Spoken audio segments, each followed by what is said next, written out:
छत्रपती शिवाजी महाराज की जय भवानी। आज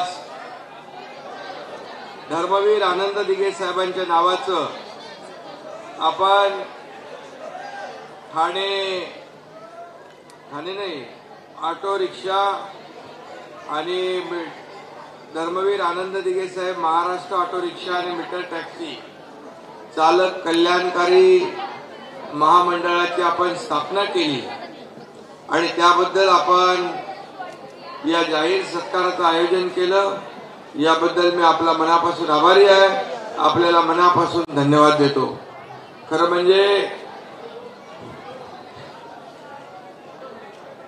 सत्कार मुख्यमंत्री झाल्यानंतर माझे खूप झाले आणि पूर्ण राज्यभरामध्ये ज्या ज्या ठिकाणी जातो त्या त्या ठिकाणी सत्कार। आता तर रक्षाबंधन सुरू झालंय, राख्या बांधवायचं काम चालू झालंय। माझ्या बहिणी, लाडक्या बहिणी आनंदाने स्वागत करतायत, शुभेच्छा देतायत, आशीर्वाद देतायत। असे अनेक कार्यक्रम या महाराष्ट्रामध्ये सुरू आहेत। परंतु हा आजचा जो सत्कार सोहळा आहे हा माझ्या कुटुंबातला आहे, माझ्या परिवारातला आहे, याचा एक वेगळा आनंद आहे। अरे काय करताय? आणि रिक्षा टॅक्सी ही जी काय सेवा आहे ही सेवा सर्वसामान्य माणूस देतो, सर्वसामान्य माणसांना। कारण ज्याची स्वतःची गाडी नाही तो एक तर टॅक्सीत बसतो नाहीतर रिक्षात बसतो आणि जो चालवतो तोही सर्वसामान्य आहे। म्हणजे सर्वसामान्यांना देणारी सेवा आहे। आणि म्हणून पण तुम्हाला सांगतो, जेव्हा अशी वेळ येते तेव्हा रिक्षा देखील मर्सिडीजला मागे टाकते। टाकली आहे ना? माहित आहे ना कधी टाकली ती?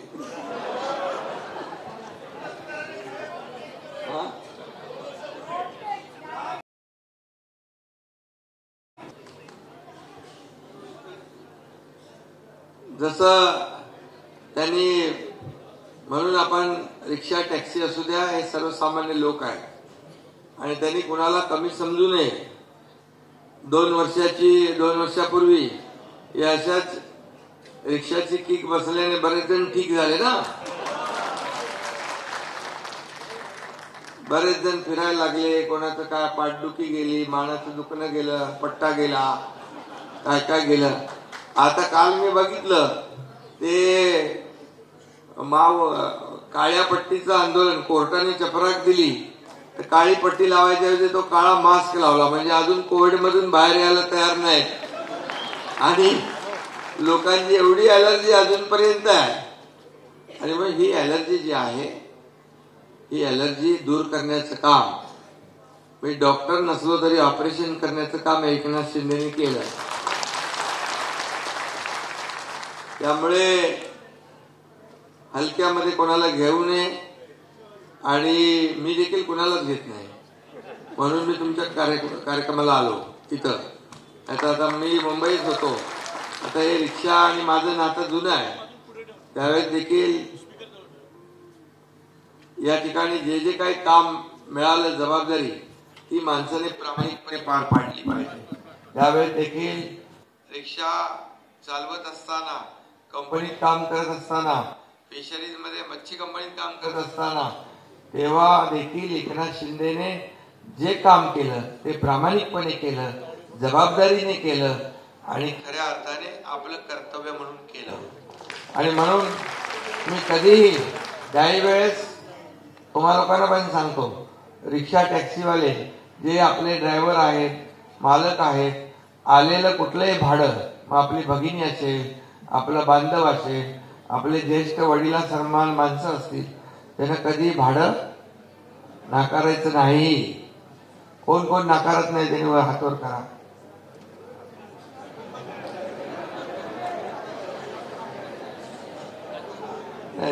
चांगले लोक,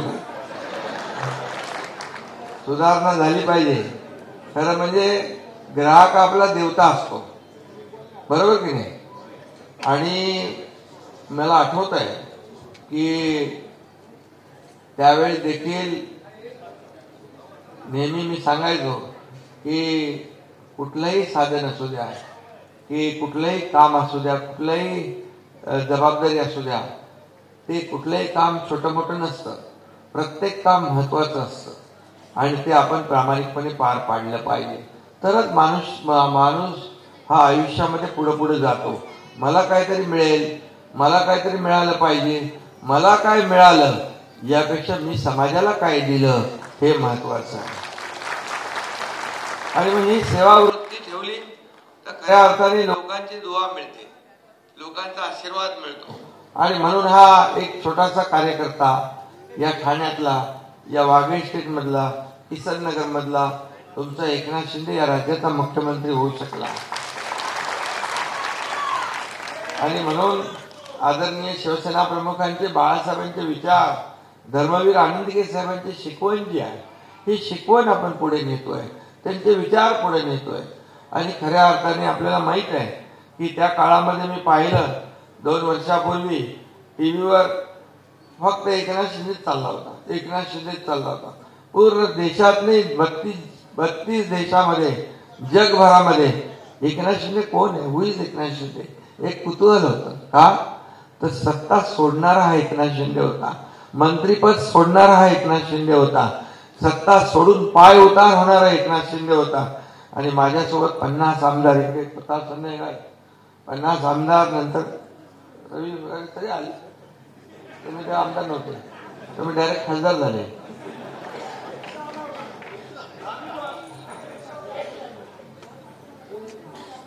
म्हणून बाबासाहेबांची घटना जी आहे, या डॉक्टर बाबासाहेबांच्या, आंबेडकरांच्या घटनेवर देशाचा कारभार चालतो, राज्याचा कारभार चालतो. आणि म्हणजे संविधान जे आहे, या संविधानाच्या प्रमाणे सर्वसामान्य माणूस पण या देशाचा प्रधानमंत्री पण होऊ शकतो आणि या राज्याचा मुख्यमंत्री पण होऊ शकतो. त्यामुळे संविधान बदलणार सगळं करणार, हे काय काय खोटं नरेटिव्ह पसरवून लोकसभेमध्ये फसवलं. दलितांना, मागासवर्गीयांना, बिचारे गरीब लोक सगळे यांना यांची फसवणूक केली. पण लोक एकदाच फसतात, परत परत फसतात का? आता कळलं. एक एक व्हिडिओ माझ्याकडे येतोय, काही लोक इथं मुस्लिम समाजाचे पण असतील नाही तर, आणि त्यांनी जी मदत केली, आता जेव्हा ते संकटात आले तेव्हा यांनी हातवर केले. असं आपलं नसतं. एकदा साथ दिली म्हणजे साथ, कायमची साथ. शब्द दिला, शब्द दिला, मग परत फिरणे नाही. बाळासाहेब सांगायचे, शब्द देताना 10 वेळा नाही 100 वेळा विचार करा, आणि एकदा शब्द दिला की शब्द जीव गेला तरी फिरवू नका. अशा प्रकारचं बाळासाहेबांची शिकवण होती. आणि म्हणून ही शिकवण मी आचरणात आणतोय. आणि म्हणूनच आज अनेक लोकप्रतिनिधी, आमदार, खासदार, मंत्री सगळ्यांनी त्याग केला, सत्ता सोडली. आणि आज लाखो कार्यकर्ते आज शिवसेनेमध्ये बाळासाहेबांच्या विचारांमध्ये येत आहेत. आता देखील मी मुंबईतल्या एका नगरसेवकाचा प्रवेश घेऊन आलो. मुंबईमध्ये उभाटाचे 50 नगरसेवक शिवसेनेमध्ये दाखल झाले आणि मुंबईतले इतर पक्षाचे 30-80 नगरसेवक शिवसेनेमध्ये सामील का झाले? याचं कारण एकनाथ शिंदेवर, शिवसेनेवर विश्वास दाखवून, या सरकारवरच्या कामावर विश्वास दाखवून. कारण आपण 2-2.5-2.25 वर्षामध्ये जे काम केलं ते मागच्या 2.5 वर्षामध्ये जे बंद पाडले ते आपण सुरू केलं. आज तुम्ही पाहताय ठाण्यामध्ये काम सुरू आहे, मेट्रोचं काम सुरू आहे, रस्त्यांची कामं सुरू आहेत, मुंबईत आहेत, महाराष्ट्रामध्ये आहेत. ही मेट्रोची सगळी कामं बंद होती, ही आपण सरकारमध्ये आल्यानंतर सुरू केली. सण उत्सव सुरू होते का मागच्या सरकारमध्ये? आपलं सरकार आल्यानंतर पहिला गोविंदा आला. गोविंदा आता येतोय, गोविंदा आता येणार ना उद्या का परवा. पहिला आम्ही गोविंदावरती निर्बंध हटवले, बंधनं हटवून टाकली. निर्बंध मुक्त सगळे सण साजरे करा म्हणून सांगितलं. गोविंदा, गणपती, नवरात्री, दिवाळी सगळं साजरं होऊ लागलं. आणि मग एक उत्साहाचं वातावरण या राज्यामध्ये दिसायला लागलं. खरं म्हणजे घरात बसून थोडी चालतं काय. आणि म्हणून काल बघितलं की ते लावलेलं काळा मास्क पण त्यांना बंद हा त्यांचा आवडीचा विषय होता. पण बंद करून चालत नाही. कोविड चालत नाही. पोट कसं भरायचं? तुम्हाला तर काय सोन्याचा चमचा घेऊन तुम्ही आले. पैशाच्या राशीत लोळणाऱ्यांना आता माझ्या लाडक्या बहिणीचे 1,500 रुपयाची किंमत कळणार कशी आहे? 1,500 रुपये जे आम्ही दिले मुख्यमंत्री माझी लाडकी बहीण योजना, त्याची किंमत माझ्या या भगिनींना कळतीये. माझ्यासारख्या सर्वसामान्य कुटुंबातल्या माणसाला कळते. मी एक शेतकऱ्याचा मुलगा आहे, सर्वसामान्य कुटुंबातून आलोय. मी पाहिलंय पूर्वीची परिस्थिती काय, कशी माझी आई घर चालवायची, माझी पत्नी कशी घर चालवायची, कशी काटकसर करायची, कशी त्यांची घरातच महिन्यात चालवताना ओढाताण व्हायची, कशी घालमेल व्हायची हे मी पाहिलेलं आहे. आणि म्हणून मी तेव्हा ठरवलं होतं, जेव्हा माझ्या हातात अधिकार येईल तेव्हा माझ्या बहिणींना मी ताकद देईन, माझ्या भावांना मी ताकद देईन. आणि जेव्हा एका दिवसात काय असा निर्णय होत नाही, ताबडतोब झाला आणि लगेच 1,500 रुपये सुरू झाले. त्याला 33,000 कोटी रुपयाची तरतूद करावी लागली. 33,000 कोटी रुपये. आणि लोक म्हणतात, अरे काय ही योजना काय फसवी योजना आहे, ही योजना काय आता येणार नाही, पैसे काय येणार नाही, पैसे नाहीत ते येणार कुठून, असं म्हणायला लागले. हे चुनावी जुमला आहे. त्यांना म्हणाल ठीक आहे, चुनावी जुमला तुम्हाला दाखवतो मी. आणि मग रक्षाबंधनच्या म्हणाला 2 दिवस अगोदर पैसे येतील. पण 2 दिवस नाही, मी त्याची वाघेश्वरला कुठेतरी कार्यक्रमाला आलो होतो 14 तारखेला. 4 दिवस अगोदर माझ्या बहिणींच्या खात्यात 33 लाख बहिणींच्या खात्यात 990 कोटी रुपये जमा झाले. आणि आता 1,04,00,000 माझ्या बहिणींच्या खात्यात पैसे जमा झाले 2 हप्ते 3,000 रुपयाप्रमाणे. आता आणखी ज्या तुमच्याकडे आता तुम्ही तुमच्या कोणाकोणाच्या खात्यात पैसे आले हात वर करा. अरे बाप्या माणूस का हात वर करा. हा म्हणजे बरोबर त्याच्या घरी महिला तुमच्या कोणाकोणाचे आले ते पण हात वर करा. तुमच्या भगिनींच्या आले. आता ज्यांच्या खात्यात पैसे नाही आले त्यांच्या खात्यात पैसे 31 ऑगस्ट पर्यंत अजून फॉर्म भरायचे बाकी आहे. आणि ते पैसे तुमचे या पुढच्या काळामध्ये येतील. ज्यांचे 31 ऑगस्टच्या नंतर पण राहून जातील फॉर्म, त्यांना पण मुभा आम्ही ठेवलेली आहे. सप्टेंबर महिन्यात पण आपल्याला पैसे मिळतील. त्यामुळे द्यायचं ठरवलेलं आहे. हे देणारे आहे, घेणारे नाही. हे देना बँक आहे, लेना बँक नाही. म्हणून मग म्हणाले यांचं कसे पैसे खात्यात यायला लागले तसे त्याचे तोंड पारे काळ ठिकर झाले. बुरी नजरवाला त्याला मुख आला म्हणतो तसं झालं. आणि मग चेहरे पडले.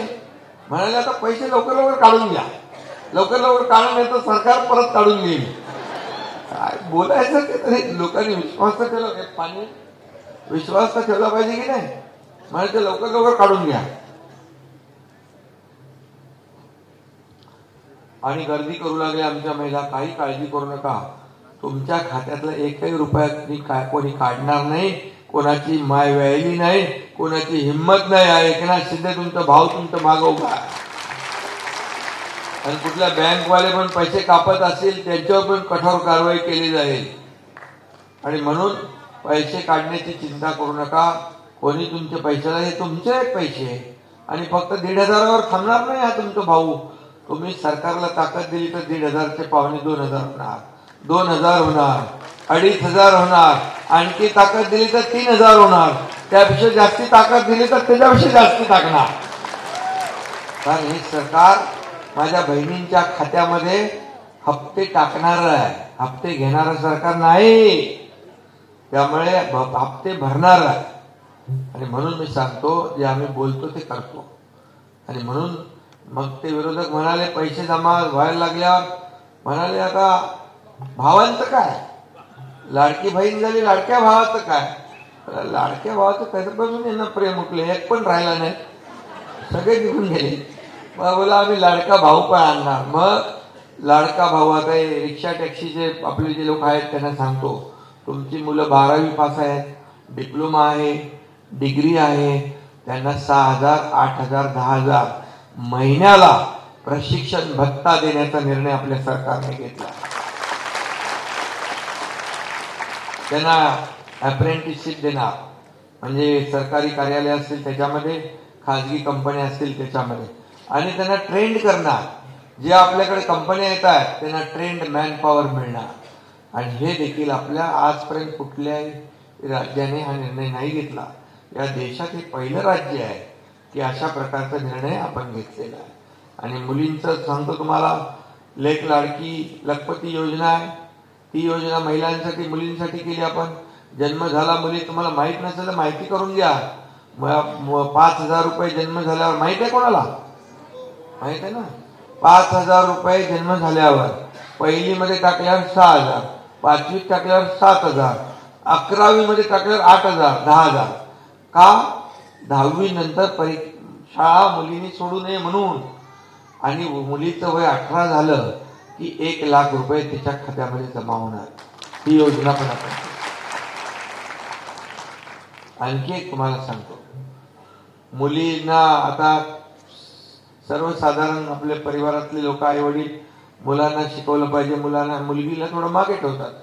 पण मुलींनी पण काय शिकायचं नाही का? मुलींना पण आपण 50% फी भरत होतो त्याची. कशासाठी? उच्च शिक्षण, डॉक्टर, इंजिनियर, वकील, MBA, फायनान्स, जे जे काय करायचे 50% फी आपण भरत होतो.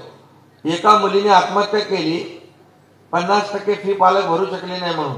मला रात्री 12:30 वाजता टीव्हीवर मी बातमी बघितल्यानंतर 1:45ला मी आमच्या एका मंत्री चंद्रकांत पाटील यांना फोन केला. आणि मग त्या दिवशी ठरवलं की आपल्या राज्यात शिक्षणापासून वंचित कुठली मुलगी राहू नये आणि कोणी आत्महत्या करता कामा नये म्हणून पूर्ण 100% फी आपण चालू केली. हे आपलं काम आहे, हे सरकारचं काम आहे. सरकार कशासाठी आहे? लोकांसाठी आहे का लोकांच्या विरोधात काम करण्यासाठी आहे? आणि म्हणून या सरकारने सगळ्या योजना, ज्येष्ठांना पण आम्ही घेतलंय. आता एसटीनी गावाला जातो ना 50% मध्ये, एसटी सवलत 50% मिळते की नाही? कोणी हातवर करा, कोण कोण प्रवास करतोय. आता गावाकडच्या सगळ्या महिला सांगतात आमच्या भाऊजीला, तुम्ही बसा घरी, मी अर्ध्या तिकिटात ठेवून येते, बाजारात करून येते, तुम्ही गेले तर अजून काय ते खर्च करून याल. अरे पैसे वाचतात की नाही लोकांचे, आणि तोट्यात गेलेली एसटी फायद्यात येईल. तेव्हा एसटीचे लोक बोले, साहेब एक तुम्ही करता, अजून तोट्यात आहे, अजून खड्ड्यात जाऊ. अरे बोले आता तोट्यात आहे, खड्ड्यात गेला तर गेलाच, पण खड्ड्यातून वर काढलं माझ्या बहिणींनी त्यांना, आणि एसटी फायद्यामध्ये चालू लागली.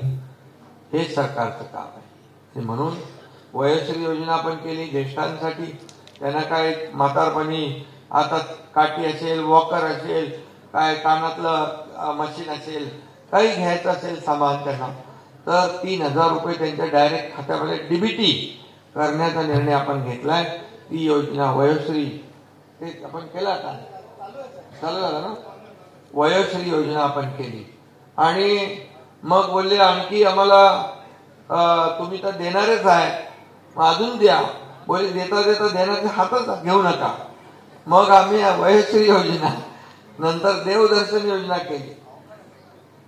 आपल्या मुख्यमंत्री तीर्थदर्शन योजना, ज्यांना पंढरपूर जायचं आहे, शिर्डी जायचं आहे, अष्टविनायक करायचं आहे, पैसे कुठे आहेत? इकडे तिकडे बघायला लागतं. मग त्यांच्यासाठी आम्ही योजना केली, तीही आता चालू होईल. म्हणजे बघा, सगळ्यांसाठी, या घरातल्या कुटुंबातल्या प्रत्येक माणसाला काही ना काही मिळालं पाहिजे. शेतकऱ्यांसाठी देखील वीज बिल माफ केला आम्ही. जे पंपाने शेती करणारे शेतकरी आहेत त्यांना देखील 45-50 लाख शेतकरी, म्हणजे 2-3 कुटुंब, म्हणजे 1.5 कोटीच्या पेक्षा जास्त शेतकऱ्यांना त्याचा लाभ होणार. शेवटी हे सगळं आहे, हे आम्ही विचारपूर्वक करतोय. म्हणून हे सर्वसामान्यांचं सरकार म्हणतो, सर्वसामान्यांचं सरकार म्हणतो. मग सर्वसामान्यांसाठी सरकारने काम केलं पाहिजे, आणि म्हणून आम्ही काम करतोय. आणि म्हणून पोटात दुखा लागलेलं विरोधकांच्या, आणि त्या पोटदुखीला पण बाळासाहेब ठाकरे आपला दवाखाना आपण काढून ठेवलेला आहे. जा, मोफत इलाज करा, उपचार करा आणि बरे व्हा. बरे व्हा आणि चांगलं बोला. माझ्याबद्दल काही चांगलं बोलू शकत नाही. सकाळ संध्याकाळ शिव्या देतात, रोज देतात. मी काही त्यांच्याकडे बघत नाही. मी त्यांच्या कामांना, आरोपांना आणि शिव्यांना मी कामातून उत्तर देतो. मी सांगितलं तुमच्या आरोपाला मी आरोपाने नाही, कामाने उत्तर देतो. म्हणून हे सगळं चालू आहे, सगळं दडपण. रोज सरकार पडणार पडणार पडणार पडणार. पडलं का तुम्ही जोपर्यंत माझ्याबरोबर आहे तोपर्यंत सरकार पडणार नाही, मजबूत मजबूत होत गेलं. आणि आता मी तेव्हा ठरवलं होतं रिक्षा टॅक्सी हे आपले सर्वसामान्य लोक आहेत, बोले ह्यांच्यासाठी काय करायचं. अधिकार आलाय, मुख्यमंत्री झालं, मग माझे जुने दिवस आठवले मला. मग मी बोले ह्यांच्यासाठी पण आपण केलं पाहिजे. पिंक रिक्षाच्या इकडे आमच्या बहिणी आहेत. मला आठवतंय कोविडमध्ये 2-3 महिने 40 राहुल किती रिक्षा होते रे, 25 रिक्षा कायम चालू होत्या. आपल्या बहिणी चालवत होत्या आणि त्या आपल्या रुग्णांची सेवा करत होत्या. तेव्हापासून मला माहिती आठवत आहे. आणि म्हणून तेव्हा कार्यकर्ते आपले सगळे बाकी लोक घरात बसले होते, आपले कार्यकर्ते रस्त्यावर फिरून कोविडमध्ये लोकांना वाचवत होते. पण काही लोक पैसे इकडे लोकांचा जीव जात होता, काही घरात बसून पैसे कमवत होते. जाऊ दे, त्यांना त्यांचे पैसे, त्यांना पैशात मोह जास्ती आहे. मला काय पैसे लागत नाही, मला फक्त लोकांना पैसे द्यायला लागतात. मी फक्त एवढंच सांगतो, माझ्याकडे आलेला माणूस कोणी खाली आज जाता कामा नये, एवढंच परमेश्वराकडे मी प्रार्थना करतो. बाकी मला काय गाडी इमला बिमला काय मला चिंता पण नाही. पैसे जास्ती असल्यावर चिंता लागते माणसाला, झोप लागत नाही. म्हणून आपण वाटून टाकायचे, आलीच वाटायचे. त्यामुळे थोडे पैसे ठेवले पण पाहिजे.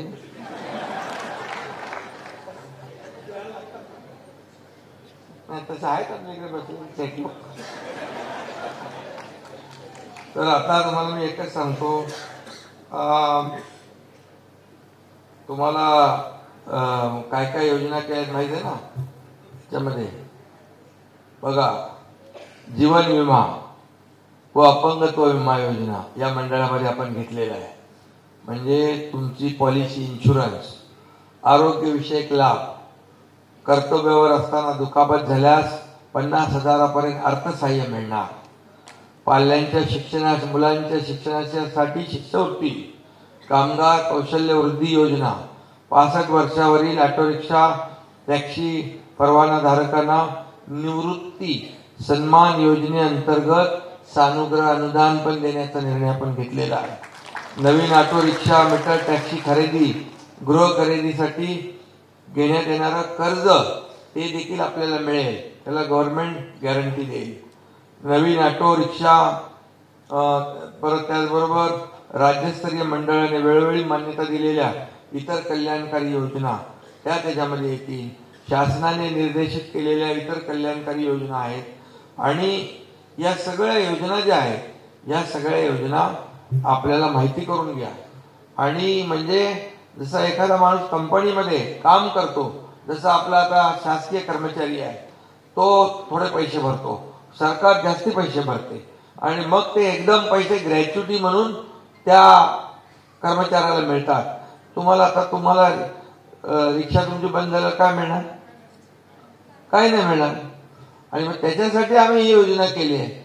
म्हणून तुम्ही पण थोडं कॉन्ट्रीब्युशन दर महिन्याला जमा करायचं. तुम्ही 25 रुपये केले तर सरकार 50 टाकणार त्याच्यामध्ये. तुमच्यासाठी 100 कोटीची तरतूद केलेली आहे. आणि इतर जी महामंडळं आहेत त्यांना पण मी सांगितलं आहे, तुम्ही पण 200 असे करून कोटी द्या. हे महामंडळ आपल्याला मजबूत करायचं आहे. 500 कोटीपेक्षा जास्ती मोठं मजबूत महामंडळ करायचं आहे. त्याच्यामध्ये आपल्या योजना त्याच्यामधून आपल्याला मिळाल्या पाहिजे, त्याच्यातून आपल्याला लाभ मिळाला पाहिजे. यासाठी बाकी सगळ्या जास्ती मी त्याच्यात जात नाही. अनेक त्याच्यामध्ये सुविधा आहेत की काय काय झाल्यावर काय काय मिळणार आहे ते तुम्ही माहिती आहे. कोण आहे इथं लेटर ऐकणार बोल.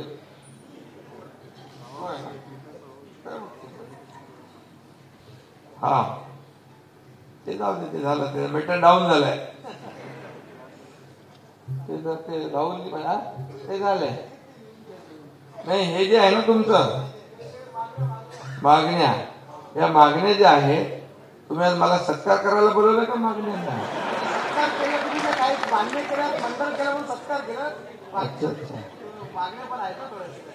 आता याच्यामध्ये काय ते दंड आहे की 1,500 रुपये दंड. कसला?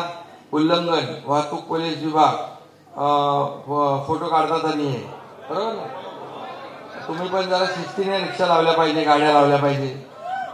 म्हणजे शेवटी पब्लिकला त्रास झाल्यावर कसं तुम्हाला, म्हणजे लोक बोलले पाहिजे की रिक्षा टॅक्सी चालक आहेत अतिशय प्रामाणिकपणे सेवा देतात. शेवटी बघा तुम्हाला सांगतो, आपल्या रिक्षा टॅक्सीमध्ये बसणारा ग्राहक पण असतो आपल्याला देवा समान असतो. बहीण असेल, भाऊ, आपली आई समान असेल, त्यांना व्यवस्थित कोणी वृद्ध असतील त्यांना कधी भाडं नाकारायचं नाही. तर हे मी मान्य करेन, नाहीतर मग कसं काय चाललं, बरोबर ना. तर तुम्ही त्यांना त्यांच्या जागेवर सोडलं पाहिजे. कोणी भाडं नाकारणार नाही असं सगळ्यांनी हातवर करावं. आणि नाकारल्यानंतर मला तर लगेच माहित पडतं पोलीस माझ्याकडे आहे. त्यामुळे आपण शिस्त पाळली पाहिजे. आपल्या व्यवसायाचं नाव कुठेही खराब होता कामा नये. हे बाबा काही लोक बघा रिक्षामध्ये टॅक्सीमध्ये सोन्याचे दागिने विसरतात, कोणी पैशाची पाकिट विसरतं, कोणी लग्नाचे जे तयारीला घेऊन चाललेले दागिने विसरतं. पण ते रिक्षा टॅक्सी चालक तो नेऊन देतो, त्याचा सत्कार होतो. आता कोणी असं कधी तुम्हाला मिळालं तर तुम्ही लगेच त्याला नेऊन द्या, तुमचा मुख्यमंत्री सत्कार करेल, जाहीर सत्कार. शेवटी त्याची किती अडचण होईल जर तुम्ही नाही दिलं तर, त्याचा पार टांगा पलटीच होऊन जाईल. त्यामुळे आपल्याच कुटुंबातला काहीतरी लग्न आहे असं समजून त्या भावनेने आपण काम केलं पाहिजे. त्यामुळे आता तुम्हाला मी काय जास्त धडे शिकवत नाही, तुम्ही खूप हुशार सगळे लोक. त्याच्यामध्ये एक आपला कार्यक्रम राहिला ना राहुल, ते पिंक गेलं का ना, पिंक रिक्षावाल्यांचा एक कार्यक्रम राहिला आपल्या माझ्या बहिणींचा, तो आपण करू एकदा. त्या 1,500 रुपयाच्या ऐवजी 200 रुपये दंड आकारणार, पण तुम्ही लोक शिस्तीने वागलात तर हे 200 करतो.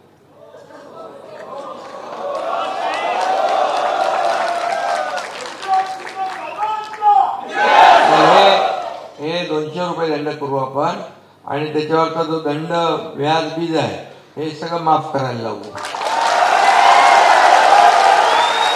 त्याला अभय योजना आहे ना, अभय योजना लागू करायची आहे, बरोबर.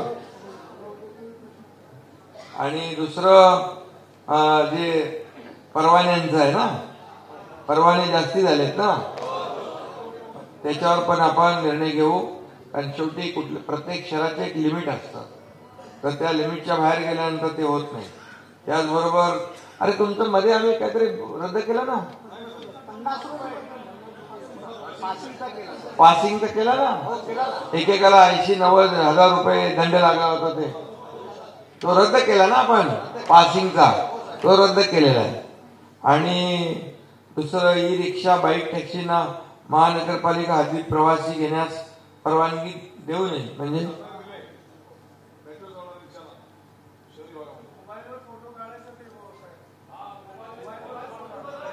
मोबाईलवर तर सांगितलं मगाशी. आणि त्याच्यामध्ये पासिंग आणि तुम्ही शिस्त मोडू नका.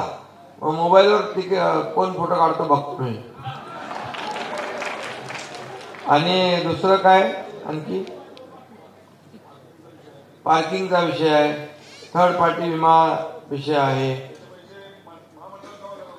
महामंडळामध्ये हा तुम्हाला देऊ, तुम्ही पण जमा करायला पाहिजे. नाही, त्याच्यामध्ये तुम्हाला सांगतो दर महिन्याला काहीतरी 25 रुपये आहे. दर महिन्याला 25 रुपये तुम्ही भरू शकता ना.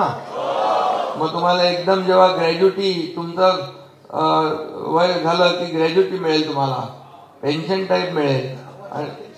हा ते मिळेल ना. हा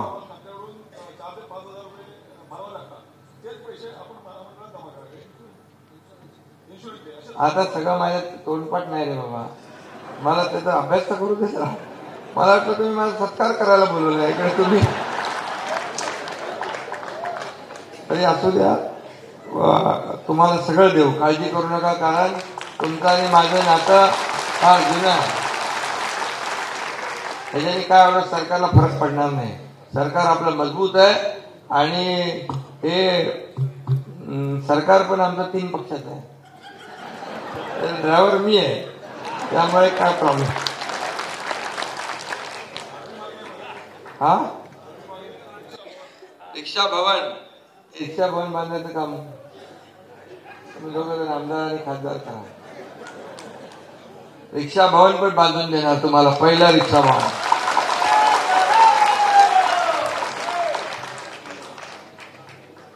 आणि मला वाटतं बाकी ठीक आहे.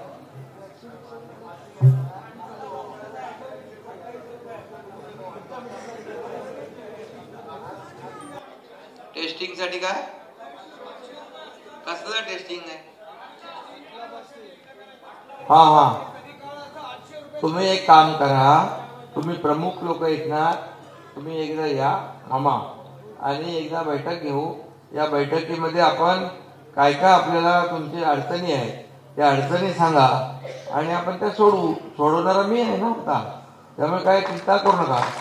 फक्त एकच मी परत एकदा सांगतो तुम्हाला, एकदम आपली शिस्त पाळणे, आपल्यापासून कोणाला त्रास होऊ न देणे, आपल्या व्यवसायाच्या बद्दल कधी कोणाला टीका टिप्पणी करण्याची संधी बिलकुल मिळून न देणे, असं आपल्याला केलं पाहिजे.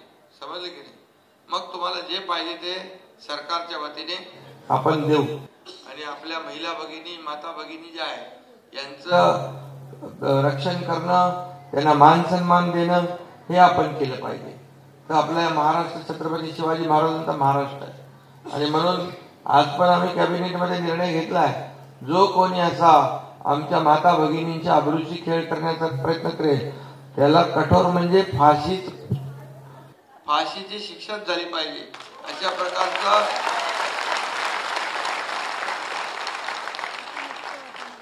आणि त्याच्यावर काम चालू आहे. पोलीस काम करतायत, सरकार काम करत आहे. त्यामुळे जिथं कुठं असे लोक भेटतील त्यांना पण आपण बंदोबस्त करायला पाहिजे. त्यांचा ते पोलिसांकडे द्यायचं, आपल्याला त्यांना पकडून द्यायचं बंदोबस्त म्हणजे. त्यामुळे आपल्याला एवढंच सांगतो की पुन्हा एकदा मी आपल्याला सगळ्यांना मनापासून धन्यवाद देईन. आपण 2 वर्षांनंतर मला सत्कार ठेवला.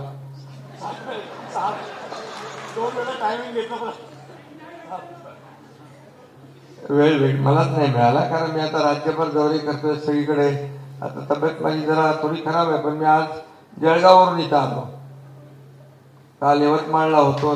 दररोजचा आपला सगळा प्रवास सुरू आहे. आणि म्हणून लोक आज येत आहेत, प्रेम करतायत, प्रेम देत आहेत, आशीर्वाद देत आहेत. आणि म्हणून आपल्यासाठीच मला जगायचं आहे, या राज्यातल्या जनतेसाठी जगायचं आहे आणि या जनतेची सेवा करायची आहे. यासाठीच हे पद मला जे मिळालंय, या पदाचा वापर हा माझ्या वैयक्तिक स्वतःसाठी नसून या सर्वसामान्य जनतेसाठी आहे.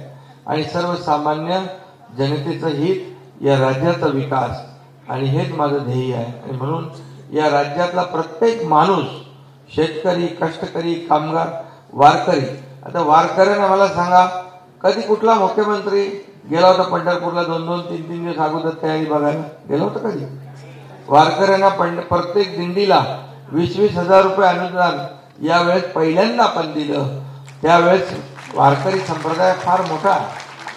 आणि म्हणून या राज्यातला प्रत्येक घटक, मग लहान मुलापासून, माझ्या भगिनीपासून, भावापासून, वयोवृद्धांपर्यंत सगळ्यांना काही ना काही न्याय मिळाला पाहिजे. आज बघा, जळगावमध्ये होतो, तिथे लाखो माझ्या बहिणी आल्या होत्या, प्रधानमंत्री आले होते. त्यांनी लखपती दीदी योजना जी सुरू केलेली आहे, ती लखपती दीदी योजनेमध्ये देखील खूप मोठ्या प्रमाणावर महिला आल्या. आणि म्हणून मला पण तुम्हाला 1,500वर ठेवायचं नाहीये, मला पण माझ्या बहिणींना लखपती झालेलं बघायचं आहे. आणि आणि आणि हा पडता हो. आणि आपले भाऊ जे आहेत त्यांना पण स्वतःच्या पायावर उभं करायचं आहे. कारण आज तुम्हाला बघा, बाळासाहेब सांगायचे की नोकऱ्या फक्त मागणारे होऊ नका, नोकऱ्या देणारे हात तयार करा.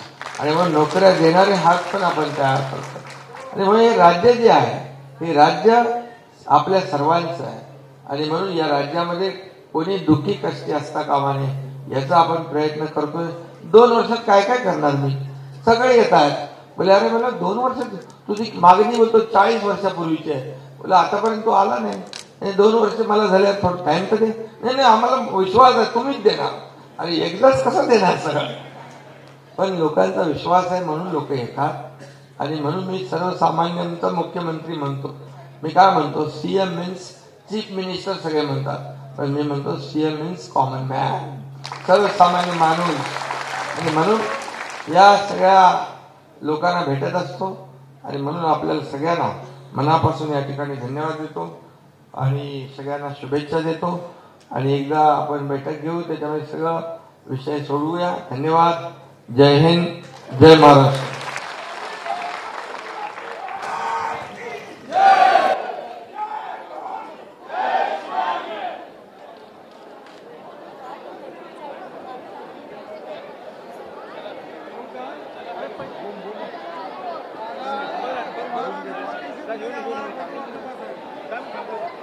Come